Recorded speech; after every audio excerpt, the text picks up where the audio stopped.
Ermənistandan gələn məlumatlara görə həm ictimaiyyət tərəfindən müəyyən təkliflər var, eyni zamanda Ermənistanın baş naziri Paşinyan da bu ideyaya deyək ki, müəyyən qədər ciddi yanaşır, dırnaqarası ciddi yanaşır ki, keçirmək olar. Qonşuya baxıb özlərini oda yaxmaq istəyirlər, amma başa düşmürlər ki, Azərbaycan qalib dövləti, qalib tərəfdir və hərbi həyat keçirməkdə bunun haqqı da var, texnikası da var, gücü də var, hərbi də var, ordusu da var. Qonaqları da dəvət edir.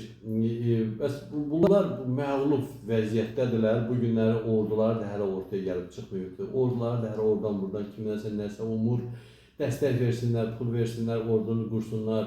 Onların Müdafiə Naziri də ortaya çıxıb bir mövqe ortaya qoya bilir. Nə orduda onun işlərlə bağlı hansısa bir məlumat yoxdur, qoymurlar ortaya. Hərdən birdən məlumatlar çıxır ki, haradasa silah alırlar, özlərinin daxilində silah istehsalı belə yoxdur. Hərdən birdən yalandan məlumat verirlər ki, güya PUA artıq istehsal edirlər. Yəni pilotsuz uçan aparatlar göy istehsal edirlər. Onların hamısı yalandır. Belə bir istehsalları da onların yoxdur, sübut yoxdur ortada. Ondan bundan alırlar, dilənirlər, silah istəyirlər.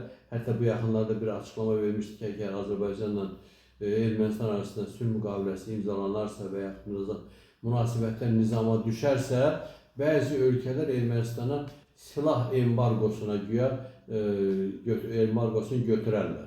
Yəni maraqlı bir məsələ, kimdə onlara embargo qoyan? Bəlkə Türkiyədən silah almaq istəyirlər, Türkiyə olur, bəlkə Pakistandan almaq istəyirlər. Yəni gülməli bir vəziyyətdədirlər ki, kifayət qədər silah alırlar, bu silahların heç biri heç nəyə yaramır və yaxud başqalarının silahlarıdır, başqasının nəzarətində olan silahlar, amma yerdə yenə də ordu yoxdur. Ordu rüsvaycasına Azərbaycan ordusu qarşısında məğlub oldu.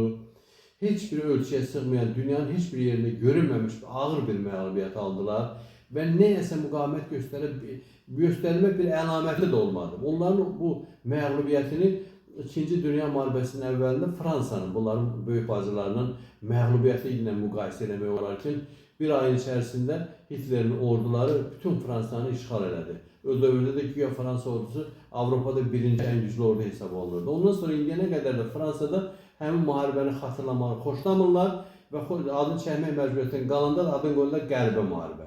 Yəni bunların bu məğlubiyyəti Azərbaycana qarşı həmin o müharibəyə müqayisə oluna bilər ki, belə bir şey olmamışdı tarixdə ki, müqavimət göstərə bilməyəsən, ciddi müqavimət göstərə bilməyəsən, ordun olmayan, ordun ortada olmayan ordunun, olmayan silahlı qüvvələrin, olmayan hərbi deyək ki, nailiyyətlərin dırnaqarası nəyini siz orada göstərəcəksiniz? Yəni ermənilər növbət dəfə özlərini mən isə bilirəm ki, gülünç vəziyyətə salırlar. Bir işi görəndə də onun bir əsası olmalıdır, bir izahı olmalıdır. Yoxsa elə belə qonşular keçirir, parat mən də keçirim, Azərbaycan keçirir, mən də keçirim. Sən Azərbaycanla özünü çalış müqayisə eləmə.